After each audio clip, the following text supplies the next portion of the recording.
আদাম ওলি সাহেবের খাতরা, খুব ইমানি খাতরা। ঘুষ টুস দিয়ে চাকরি টাকরি পেয়ে মাস্টার সেজে ঘুরলে হবে না, যোগ্যতার নিরিখে চাকরি পাওয়ার দরকার। গোপনে গোপনে ঘুষ মেরে দিয়ে চাকরি করে যদি মনে করো বিরাট বড় মাতব্বার হয়ে গেছি, ও চাকরিতে শাহনাজ বহুত দিন আগে থুতু মেরে বেরিয়েছে। পরের বইয়ের দিকে তাকালে তোমার অন্তরে খারাপই আসতে পারে। কথা বলছেন না কেন? সুন্দরী রমণী পাশে বসে থাকলে তোমার খারাপ চিন্তা আসতে পারে। সুন্দরী রমণীর কণ্ঠস্বর আওয়াজ কানে আসলে মনের ভিতরে শয়তান ঢুকতে পারে। নবীর দেহের ভিতরে জিসম মোবারকের ভিতরে শয়তান ঢোকার অনুমতি ছিল না। আমরা করছি নবী মহিলাদের সঙ্গে কথা বলেছে বলে আমরা বলি, নবী মহিলা সাহাবীদেরকে হাদিস শুনিয়েছে বলে আমরাও হাদিস পড়াই। এই বলি সাহেব তোর কণ্ঠ জ্ঞান নাই, নবী বুঝাতে পারছি না। কোরআনের আয়াত তুলবো, আয়াত তুলে আমার মনোমতো করে আমার পক্ষে আমার দলের লোক যাতে বেঁচে যায় সেই পক্ষের সপক্ষে ওয়াজ নসিহত করব।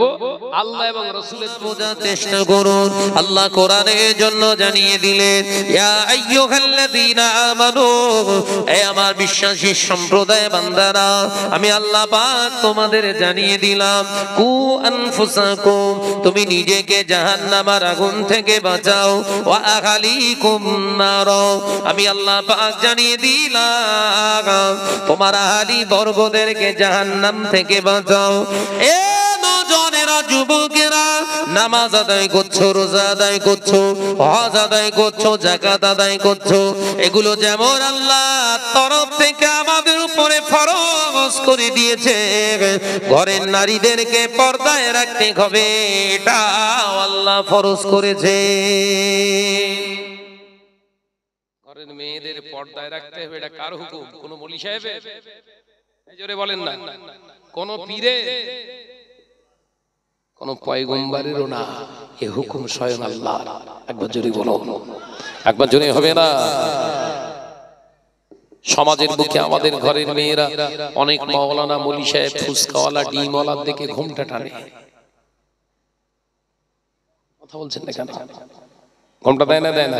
ভাসুর কিংবা শ্বশুরকে দেখে ঘুমটা টানে। শ্বশুরকে দেখে ঘুমটা দিতে হয়,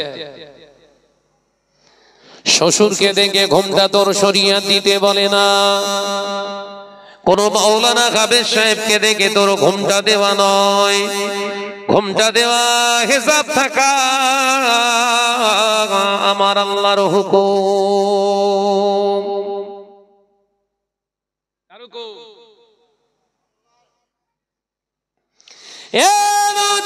যুবকেরা, ছেলেরা, বাচ্চারা, পর্দানশীনা মা ও বোনেরা, আলোচনা বুঝুন।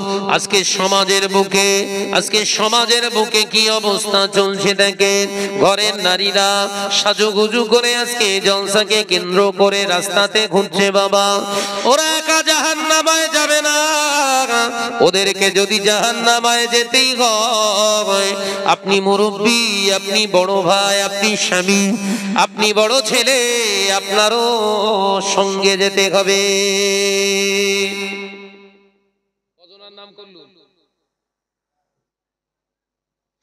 আপনি বাপ, বেহায়া নারীর যদি পিতা হন, আপনাকে জাহান্নামায় যেতে হবে। নবী জানান, একজন বিহায়া নারীর স্বামী যাবে জাহান্নামায়, একজন বিহায়া নারীর বড় ভাই যাবে জাহান্নামায়, একজন বিহায়া নারীর গর্ভে ধারণ করা বড় ছেলেটা যাবে জাহান্নামায়। যতই কাবা ঘরে ঘরে নেড়ে আসিস না কেন, তোর কবরে বাস পড়বে। নবী যখন বলছে জাহান্নামায়, ও জান্নাত শব্দ আর কানে আসবে না। কি সর্বনাশ হচ্ছে আজকের সমাজে, এই কথা বলছেন না কেন? এগুলো যখন খুঁটে খুঁটে খুঁটে খুঁটে তুলে তুলে আপনাদের জনসমক্ষে উপস্থাপন করছি, এক শ্রেণীর স্টেজধারী মোল্লাদের খুব বড্ড কষ্ট হচ্ছে, কারণ ওদের ব্যবসা রয়েছে। কথা বুঝি না, ওদের একটা ব্যবসা রয়েছে।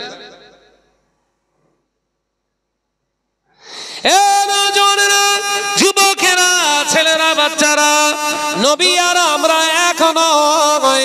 আল্লাহ নবী তিনি হলেন রাহমাতাল লিল আলামিন, নবী হলেন তামাম কায়নাতের জন্য রহমত। একবার জোরে হবে না, একবার জোরে হবে না। নবী হলেন তামাম কায়নাতের জন্য রহমত। নবীর সঙ্গে তুলনা করো না মলি সাহেব। নবী সাহাবায়ে কেরাম মহিলাদের সঙ্গে কথা বলতেন, নবীর সামনে যদি নারীরা আসতো তোর কথা মেনে নিয়ে কিছুক্ষণের জন্য এটাই বুঝিয়ে দিতে চায়, নবী সাহাবীরা যদি মহিলা সাহাবিয়া যদি সামনে এসে দাঁড়িয়ে যদি নিজের গায়ের কাপড়টাও যদি খুলে ফেলতো, নবী যদি নাউজুবিল্লাহ নবী যদি তাকাতেন, নবীর গুনাহ হতো না, কারণ নবীর চোখের গুনাহ নাই, অন্তরের গুনাহ নাই, জবানের গুনাহ নাই, হাতের গুনাহ নাই। আমার নবীকে আল্লাহ পাক মাসুম বানিয়ে পাঠিয়েছে। একবার জোরে হবে না। মৌলী সাহেব তুমি হাদিস বোঝাও, বক্তা সাহেব তুমি হাদিস বোঝাও। নবী করেছে বলে আমরা করছি, নবী মহিলাদের সঙ্গে কথা বলেছে বলে আমরা বলি, নবী মহিলা সাহাবীদেরকে হাদিস শুনিয়েছে বলে আমরাও হাদিস পড়াই। এই মৌলী সাহেব তোর কাণ্ড জ্ঞান নাই, নবীর সঙ্গে তোর কোনো জায়গায় মেলে না। তোর পা বাড়ালি গুনাহ, পা বাড়ালি গুনাহ, নবীর দুনিয়া ঘুরলে ও গুনাহ হয় না। জোরে জ্ঞানের অভাব আছে না নাই? আদা মৌলী সাহেব বলে এই নাম হয়। কি মৌলী সাহেব বললো? আদা মৌলী সাহেবের খাতরা, খুব ইমানি খাতরা। ঘুষ টুস দিয়ে চাকরি টাকরি পেয়ে মাস্টার সেজে ঘুরলে হবে না, যোগ্যতার নিরিখে চাকরি পাওয়ার দরকার। গোপনে গোপনে ঘুষ মেরে দিয়ে চাকরি করে যদি মনে করো বিরাট বড় মাতব্বর হয়ে গেছি, ও চাকরিতে শাহনাজ বহুত দিন আগে থুতু মেরে বেরিয়ে এসছে। তুমি ভেবো না হাম সব জানতা হ্যায়। কথা বলছেন না কেন? তুমি ভেবো না হাম সব জানতা হ্যায়। আর আপনি কুছ না কুছ তো জানতে হ্যায়। কথা ঠিক না ভুল জোরে বলে। এখানে যারা বসে আছেন আপনারা, আপনারাও কিছু কিছু জানেন। জানেন না জানেন না? নামাজ পড়া ফরজ, জানেন না জানেন না? মিথ্যে কথা বলা গুনাহ, জানেন না জানেন না? এই তো জানলেন তো। हम सबसे बड़ा है, हम सबसे बड़ा है, हम जो चाहे वही करे, और जो चाहे हम बोल लें। ऐसा नहीं होना चाहिए। हम तो मुसलमान, हम तो मुसलमान। ठीक है नहीं? ये बात सही है ना गलत? ও বাজারেরা, নজনেরা, যুবকেরা, ছেলেরা, বাচ্চারা, পর্দানশীল মা বোনেরা, সমাজ ধ্বংস হয়ে গেল।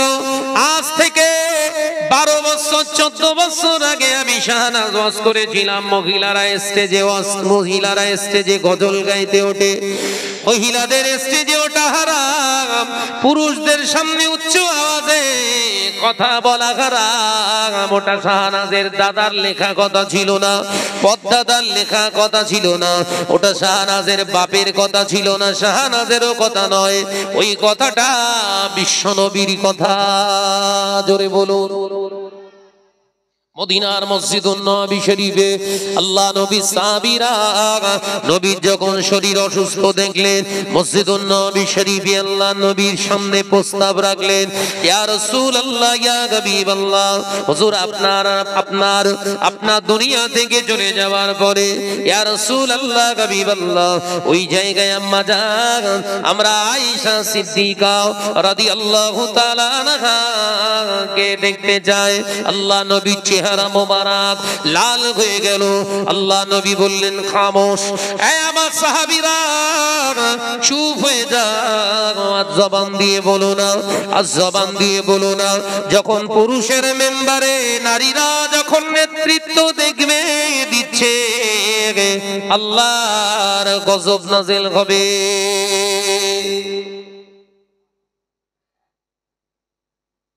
আমার আলোচনা বুঝে আসে না? এই মেম্বারটা কাদের বল মারি বাপ, এই পুরুষদের জন্য তো। এই মেম্বারে নারীদের তোলা নিষিদ্ধ।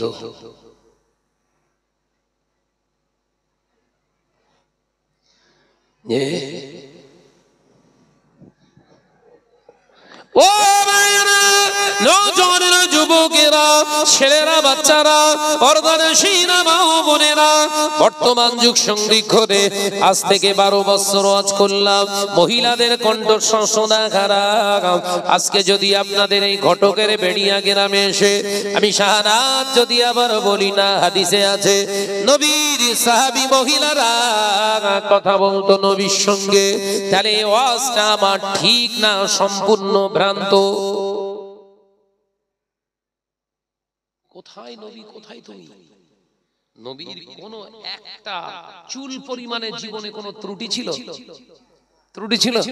আমার নবী সমস্ত গুনাহ থেকে আল্লাহ পাক মাহফুজ করে, হেফাজত করে আল্লাহ পাক নবীকে গোটা জগতের জন্য রহমত স্বরূপ পাঠিয়েছেন। জোরে বলো, আর জোরে হবে না সুবহানাল্লাহ। তোমার জন্য একসঙ্গে 4 জন স্ত্রীকে রেখে সংসার করা হালাল। নবী একসঙ্গে 7 জন, কোন রিওয়ায়াতে 9 জন নিজের আহলিয়াদের নিয়ে ঘর করেছে। সুবহানাল্লাহ বলে। তোমার জন্য দিনের বেলা রোজা রাখা আল্লাহ ফরজ করেছে, বা নফল রোজা রাখতে পারো। মাহে রমজানে তুমি দিনের বেলা রোজা রাখবে। আবার বিশ্বনবী রমজান মাসে রোজা করতেন, আবার অন্য সময় রোজা রাখতেন। দিনের বেলাও রোজা রাখতেন, রাতের বেলাও রোজা রাখতেন। জোরে বলে, একবার জোরে হবে না? রাতে রোজা রাখা আমাদের জন্য হালাল তো? কথা বলছেন না কেন? রোজা রাখা রাতে আমাদের জন্য হালাল তো? ওটা নবীর জন্য খাস। তাহলে ওটা যদি নবীর জন্য খাস হয়, মহিলা সাহাবিয়া যদি কথাও বলে থাকে, ওটা নবীর জন্য খাস, কারণ নবীর অন্তরে গোনা নাই। একবার জোরে বলো। তুমি বলি সাহেব, পরের বইয়ের দিকে তাকালে তোমার অন্তরে খারাপই আসতে পারে। বলছেন না কেন? সুন্দরী রমণী পাশে বসে থাকলে তোমার খারাপ চিন্তা আসতে পারে। সুন্দরী রমণীর কণ্ঠস্বর আওয়াজ কানে আসলে মনের ভিতরে শয়তান ঢুকতে পারে। নবীর দেহের ভিতরে, জিসম মোবারকের ভিতরে শয়তান ঢোকার অনুমতি ছিল না। একবার জোরে বলে, এই জোরে বললেন না? কবে সেটা কবে? তাফসীরে কিতাবে আছে না নাই? ইবলিস যখন 3য় দফা দাবি চেয়েছিলেন, আল্লাহ আমি আদমের সূরাত ধরতে চাই, আমার দেখতে খারাপ, আমি আগুনের তৈরি। কিতাব থেকে বলছি, বলো। আমি ইবলিস। এই জওয়ান ছেলেরা আয়, চলে আয়, কি না তো দেরিয়ে রয়েছিস কেন? নাকি আলাদা পার্টি? মজা করলাম যে চলে এসো, শিগগির চলে এসো, এসে বসো, খরিদ্দার দরকার। হ্যাঁ, চলে আয়, চলে আয়। কোথা ছিলিস? সব ভলেন্টিয়ার। ও ভলেন্টিয়ার হোক, গিয়ে এসে বস, চলে আয়, শিগগিরই আয় বাবা। আলোচনা কোথায় করছিলাম? ইবলিসে। বলবেন না জীবনে কোনোদিন, তাফসীর থেকে বলছি, ভালো করে শুনেন। ইবলিস হাজার হাজার বছর ইবাদত করেছিলেন। যখন শয়তান হয়ে গেল, অবাধ্য হওয়ার কারণে, অহংকারের কারণে শয়তান হয়ে গেল, আল্লাহ ঘোষণা করলেন তুমি জাহান্নামী। তখন ইবলিস বলেছিল, আল্লাহ আমি তো ইবাদত করেছি, আমায় কিছু দেবেন না? দেখেছেন শয়তানের খেয়াল? দেখেছেন? আমি ইবাদত করেছি, আমার দেবেন না কিছু? আল্লাহ বললেন আমি বেইনসাফি নই।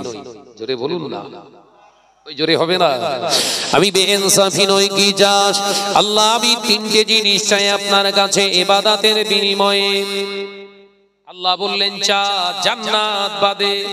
সুবহানাল্লাহ বলে, একবার জোরে হবে না? জান্নাত বাদে কি চাইবি? চা। আল্লাহ আমার প্রথম দাবি, আমি এই একটা লং হায়াত চাই। কি হায়াত? একটা লং হায়াত চাই। লং হায়াত বলতে কিয়ামত যতদিন না হয়, আমি কিয়ামত পর্যন্ত বেঁচে থাকতে চাই। আল্লাহ বললেন মেনে নিলাম, যা, কিয়ামত পর্যন্ত তুই বাঁচবি। তাহলে পিসটা জ্যান্ত না এখনো, না মরে গেছে? কথা বল না রে বাবা। হ্যাঁ, এ দুজনেরা যুবকেরা ইবলিস যে জানতো, তার দৃষ্টান্ত উদাহরণ দিচ্ছি। ইবলিস যে জানতো বাজারে যে সমস্ত নারী পুরুষেরা ঘোরাঘুরি করে, খাবার কেনার নাম করে পরের মেয়ে, পরের বউ, পরের ছেলের দিকে তাকায় আর হাসে, অন্যায় রাহাজানি গুলো করে, ওদের ভিতরে ইবলিস ঢুকে কাজ করছে। জিন্দা না মুর্দা? জোরে বল না রে বাবা।